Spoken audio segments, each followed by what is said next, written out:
ট্রাইব্যুনালে আত্মসমর্পণ করেছেন যুদ্ধাপরাধ মামলায় ফাঁসির দণ্ডপ্রাপ্ত আসামি আবুল কালাম আজাদ। আবেদন পাওয়ার দাবি করেছেন প্রসিকিউটর। এ নিয়ে আরও জানতে সেখানে থেকে যুক্ত হচ্ছেন আমাদের সহকর্মী ইমন মাহমুদ। ইমন,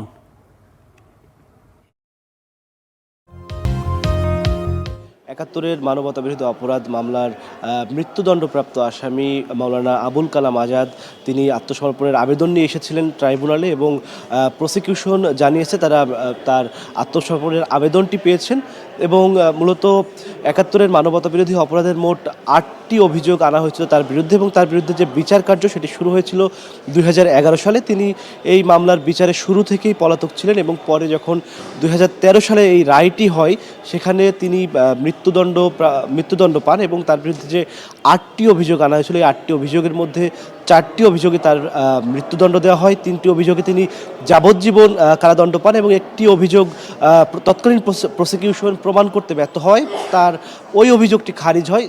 এরপরে যেহেতু তিনি পলাতক ছিলেন তার অনুপস্থিতিতে এই বিচার কার্য সম্পন্ন হয়েছিল এবং পরে যখন তিনি গত বছর একটি পিটিশন করেছিলেন তার সাজা মৌকুফের বিষয়ে এবং পরে তার সাজা স্থগিতের বিষয়ে একটি আবেদন করেছিলেন এবং পরে তার সাজাটি আত্মসমর্পণের শর্তে স্থগিত করা হয় এবং তিনি সেই আত্মসমর্পণ করতে আজকে এসেছিলেন এবং প্রসিকিউশন জানিয়েছেন তার আবেদনটি তারা পেয়েছেন। এছাড়া আজ আন্তর্জাতিক অপরাধ ট্রাইব্যুনালে র্যাবের টিএফআই সেলে যে গুমের ঘটনাটি ঘটেছিল, গুম, বিচার বহির্ভূত হত্যা এবং নির্যাতনের ঘটনায়, সেই মামলার আজকে প্রথম সাক্ষী হিসেবে সাক্ষ্য দিবেন ব্যারিস্টার আরমান। ইতিমধ্যেই প্রসিকিউশন এবং আসামি পক্ষের আইনজীবীরা ট্রাইব্যুনালে হাজির হয়েছেন। আজ কিছুক্ষণের মধ্যেই এই সাক্ষ্যগ্রহণ শুরু হবে এবং আমাদেরকে জানানো হয়েছে ব্যারিস্টার আরমান, যিনি র্যাবের টাস্কফোর্স ইন্টেলিজেন্স সেল অর্থাৎ টিএফআই সেলে গুমের শিকার ছিলেন, তিনি আজ এই মামলায় সাক্ষ্য দিবেন। এবং এছাড়া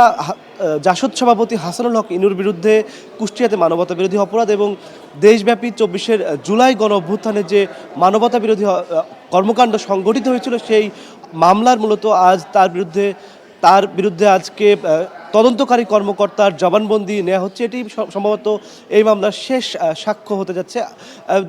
আর যখন টিএফআই গুমের মামলার সাক্ষ্য শুরু হবে তখন আমরা আরও বিস্তারিত তথ্য আপনাদের জানাতে পারবো। এই ছিল আন্তর্জাতিক অপরাধ ট্রাইব্যুনাল থেকে আমার কাছে সবশেষ তথ্য। ধন্যবাদ ইমন।